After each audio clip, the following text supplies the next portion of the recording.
All right, hey everybody, welcome to my channel. So as you can probably tell, I might have a gas problem. That's right, a gas problem. And that means gear acquisition syndrome. I've only been doing photography for probably 3 or 4 years now, and I cannot tell you how many tripods I've gone through. This is not all of them. So in today's video, I'd like to go over with you what I think is some of the best affordable landscape photography tripods out there. I've got 3 of them. I use all 3, and I'll go over when I use which particular one, why I have 3 of them. So these 3 tripods I want to show you, they're my favorite. I really enjoy having them. I think that you will like them. Let's go ahead and jump in.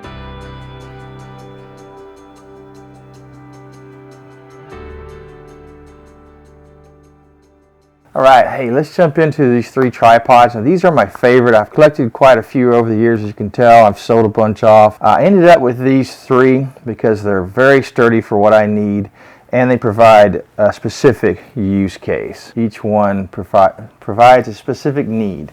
Now, I say these tripods are affordable. First, I wanted to let you know, when I say affordable, I'm not talking the $30 to $100 range. I've been there, done that. So when I first started this landscape photography journey, I bought a bunch of different tripods, slowly starting out with the cheapest and slowly buying something a little bit better. Went through off brands, went through even some well-known brands at a cheaper level, and I don't have them. Why don't I have them? Because, well, it's just don't do it. Just don't do it. It's not worth it. You'll regret buying them. They're not sturdy. You won't trust your camera on them. They won't last long. You get what you pay for. When I say affordable, we're talking around $300 range up to $1,000. Now, you might think that's not too affordable, but what you need to understand is some of the best tripods can run from $1,500 to $2,000 price range. Now, why would you ever spend so much on a tripod when your camera costs that much? Well, your camera won't last as long as your tripod. You buy a nice, sturdy tripod, it will last you for years. It'll last you a decade or more. And why would you do that? Well, because you're buying expensive equipment. Not only your camera, but your lenses can eventually run well into thousands and thousands of dollars. Why would you put your expensive equipment on a $30 tripod so that you can break it? It just doesn't make sense.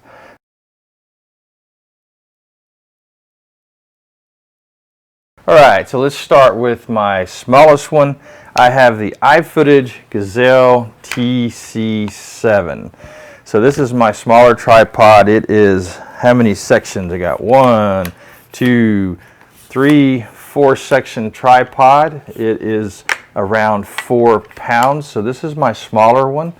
I bought this one mainly because I knew I'd need a lightweight, small tripod for when I'm traveling, like flying, or when I'm hiking long distances, perhaps doing overnight hiking, camping trips. I wanted something with a small footprint, and of course weight makes a big deal. Now this is, again, is the Gazelle TC5. It weighs about 4 pounds. I think it will go up to 55 to 59 inches in height. Now it does have a neck on it. It's got a center column. I don't really care too much for center columns. I usually won't use it. And I think it can actually be taken off. You can actually screw it off. I'm not sure if it's meant to be used that way, but I think if I twist that there, I could actually take it off and keep it off. Now you only have this little small piece here, but you can lock that small piece in there. It won't come out, so you don't actually have to have the neck there. Again, it only weighs around 4 pounds. It's a carbon fiber tripod. It can go up to 59 inches. It is 4 sections. It's very nice for small footprint, but still being very, very sturdy. $340 price range, so it's definitely not one of your cheapest small tripods, but what you get is sturdy. This thing is solid. It's not loose. It's nice and solid. It's very sturdy for its size. I'm very surprised at how sturdy it is. I have no concerns whatsoever with putting, of course, an expensive camera on it. And as you bring it out, you can see that even fully extended here, it's not cheaply made. It's high quality. For the price, for this size, you can't beat it. $349. Ifootage Gazelle TC5. This is carbon fiber. They probably have a TA5. They usually have a TA and a TC. Carbon fiber or aluminum. Of course, aluminum is going to be a little bit cheaper, but it's going to weigh probably, you know, half pound, a pound more. One thing to note also is the TC5 Uprise has this swiveling base bowl type head here, right? I don't think you can change it out or remove it, but it's basically a bowl head and you can swivel it around as you want to. So it's kind of a leveling type head in a way. You don't have to actually fiddle with your legs trying to get everything level. You can actually just swivel the head here. So that's pretty neat. It's built in. And there's a little leveler built in right there on the side. For traveling type tripod and its sturdiness, something you can really depend on, I highly recommend it. Ifootage Gazelle TC5 Uprise. Alright, so the next one I have to show you is a step up. It's a little bit bigger, it's a little bit sturdier. It's kind of in that medium range. You could almost use it for a travel tripod. Now I usually use this for when, again, the longer hikes, maybe like a day, or I realize I'm going to be going over a lot of rough terrain, right? It's a little bit lighter than my biggest tripod, so it's easier to carry, and it's a little bit bigger and more sturdier than my lightest tripod. This is the one I probably use the most. It's not my favorite. My biggest tripod is my favorite, and we'll show you that in a minute. But it is the one that's most practical and I use the most. This is the Ifootage Gazelle TA7. Now there is a Gazelle TC7. I'm not even sure they make the TA7 anymore. The A stands for aluminum, so it's a little bit heavier than the TC7, which is carbon fiber. So Ifootage Gazelle TC7. Now, as you can tell, big fan of Ifootage. They make great tripods. I believe this is actually the same tripod that Thomas Heaton used. I think I actually saw him use this one first. I think it was a TC7 though. I think I got the idea from him. If Thomas Heaton uses it, it must be good, right? So this one runs around $300, about the same price as the Uprising one I just showed you. So one of the things I like about this one is you have the leveling bowl head here. So if you twist that, you can see here, you can actually move it around and level your camera without having to go and again change your tripod legs up and down while you're in the field. You can just use the center leveling bowl head and level your camera out. So pretty neat. Again, this is nice and sturdy. You see how I'm kind of struggling with closing and opening it. It's nice and tight and not loosely made. It's well made, not loose, and nice and sturdy. Now this is a 3-section tripod. So sometimes people don't like the latches here. They prefer the round twist, the twist knobs. I'm okay with the latches. Just flick it up, take it out, boom, boom, not bad. As far as specs, this thing weighs around 5 pounds, 4.5 to 5 pounds. It's a little bit heavier than the Uprising one I just showed you, and it has a bigger footprint. It is a step up in weight and footprint, which makes it a little bit harder to carry around as far as like on trips, stuff like that. The one thing to note, you do have the latches up here. Now it's not, you got the latch up there. Now as you move it down, you'll notice it actually clicks at each level. So that's pretty neat. It's pretty neat. Got the spring there, spring loading. You don't have to open it up and then click it again. It does its own clicking there. So pretty nice. I like that.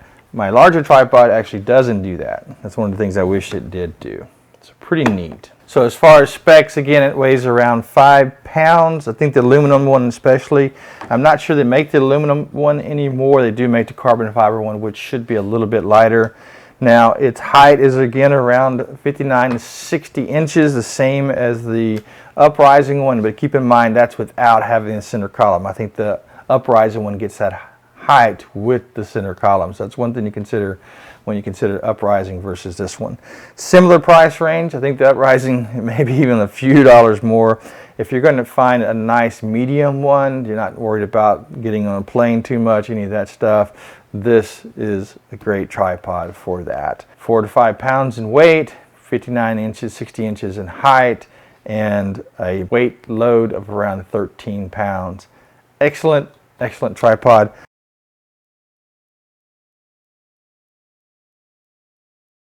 Alright, so last but not least, this is my favorite tripod. Now it's my largest tripod also, so it has a huge footprint and it weighs a little bit more than the rest. This is my Robus RC-8880 Vantage Series 5 tripod. Now I think they have a Series 4 and 3, and I think that has to do with the sections. I'm not quite sure on that. Now the Robus tripod is more or less a clone or look-alike of your more expensive tripods.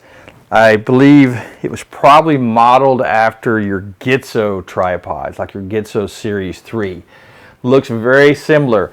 The tube footprint is huge. I love the size of these tubes. It's solid. And this is a carbon fiber one. It weighs in around 6 pounds though, because it's quite large. I think the Robus has different series of this model. It comes in different sizes. This is the largest size, right at 80 inches.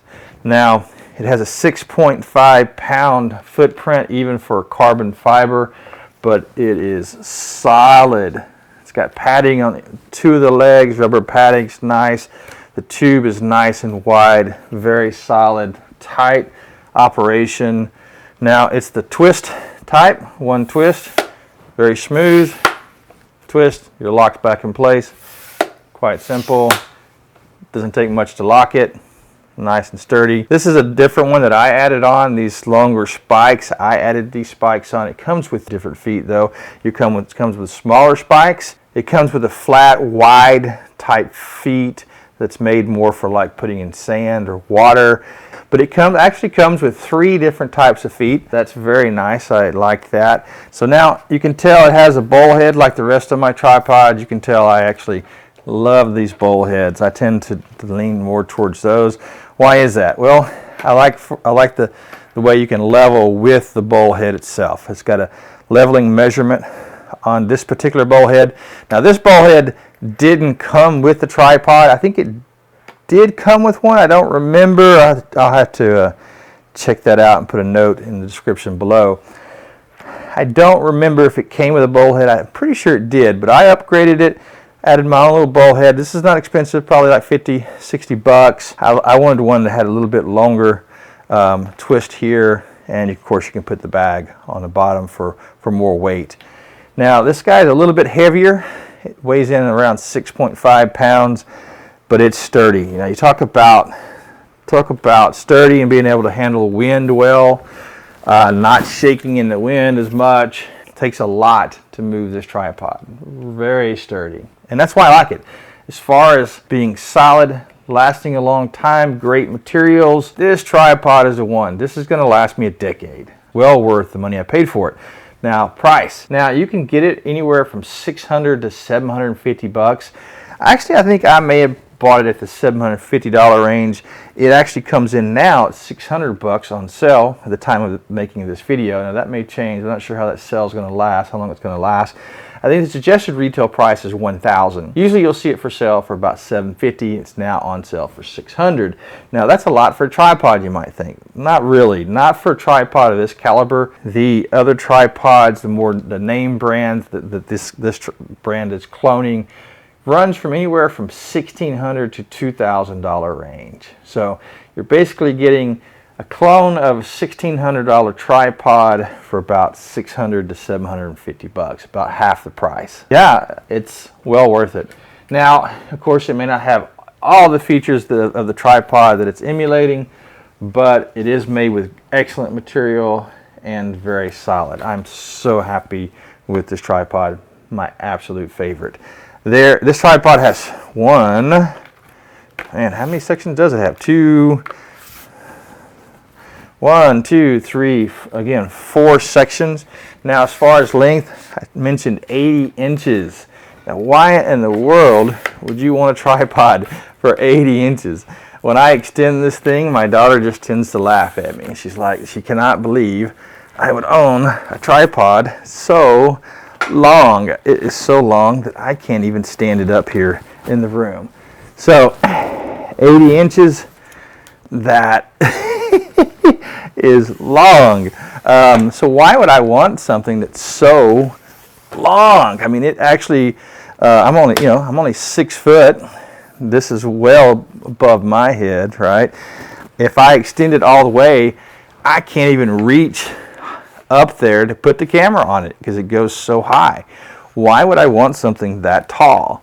Well, if you do a lot of hiking, if you're up in the mountains, if you're around the creeks and rivers, you'll come to realize that lots of times you're in a predicament to where it's not flat. You're standing on a boulder and there's other boulders below you, and you need something that's long. You need to be able to extend those legs to where they actually go 80 inches. There's been times I've actually used that full length because I'm standing on the edge of boulders and I'm having to put some of the tripod legs short and put another one that's 80 inches long.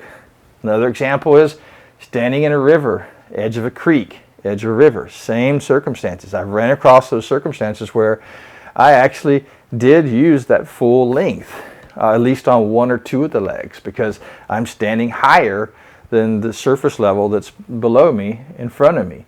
And you might ask, well, why stand there? Why not find a flat surface? Well, landscape photography, you don't always have that choice. To get the perfect scene that you want to get at the right angle with the right composition, sometimes you have to be in little areas that aren't necessarily the best for standing or for taking a picture. That's why oftentimes I laugh when I hear someone recommend a prime lens on their camera for landscape photography, because you can zoom with your feet. You don't need a zoom lens, and I find that to be complete and utter BS. If you're doing landscape photography, for the most part, you want zoom lenses. Why? Because you can't zoom with your feet. If you zoom with your feet, you end up off a cliff, or you end up in the river, or you end up being in a bunch of trees. You can't see anything, right? So same thing with the tripod. You might not need something that long, and you can get away with it. You have to make exceptions. You won't necessarily be able to get in the best spot for the composition you want. You have to work around it. But if you want to have as many options as possible, I definitely recommend one that has a longer reach, even sometimes taller than you are. So have I used it at 80 inches? As you can tell, I have. I have used it extended all the way. So just to recap, large tube size, very long extension. This guy can hold a lot of weight. I think the load capacity is around 77 pounds. This thing can hold 77 pounds. I hope your camera's not that big. But yeah, if you need to put videography type stuff on here, it can do it. So load capacity is around 77 pounds compared to 20 pounds on the other tripod. So again, very solid. Now, this is carbon fiber, but it still weighs around 6.5 pounds. So 6.5 pounds, it is heavier than my other 2 tripods. That's why I would not take this on a hike where I'm camping for 2 or 3 days. It's just not practical, right? That extra 1.5 pounds and the length and girth of this thing really takes up a lot of space, and that weight really adds up. So would I recommend it for your long hikes or going for 2 or 3 days? No, definitely wouldn't. How about your day hikes? Well, maybe if you're strong, if you're in pretty good shape, if it's not in areas where you're going to be climbing and et cetera, tough areas to walk in, maybe. I tend to use it if I'm only going to be hiking for 2 or 3 hours and the terrain's not too bad, or if I'm just stepping outside my truck, which with me and the amount of exercise I get in, that's quite a bit. That's quite often. So for my everyday use, for my 2 to 3 hour hikes, This is the one I carry. It is bomb. I love this tripod. All right, hey, so that's it. Those are the 3 tripods I used. Now I've gone through quite a few different brands, and I ended up with these 3. I really recommend the Robus and the Ifootage brand. They're both excellent brands at affordable prices, and you're not buying junk. It's not the lightweight, fall apart, flimsy plastic stuff you can get for 30 to 100 bucks. Hey, so that's it. These are the 3 tripods that I take with me on my adventures. They're going to last me forever, so I'm going to stop this tripod acquisition syndrome that I have. These are the 3 I'm going to stick with, hopefully for the next 10, 20 years.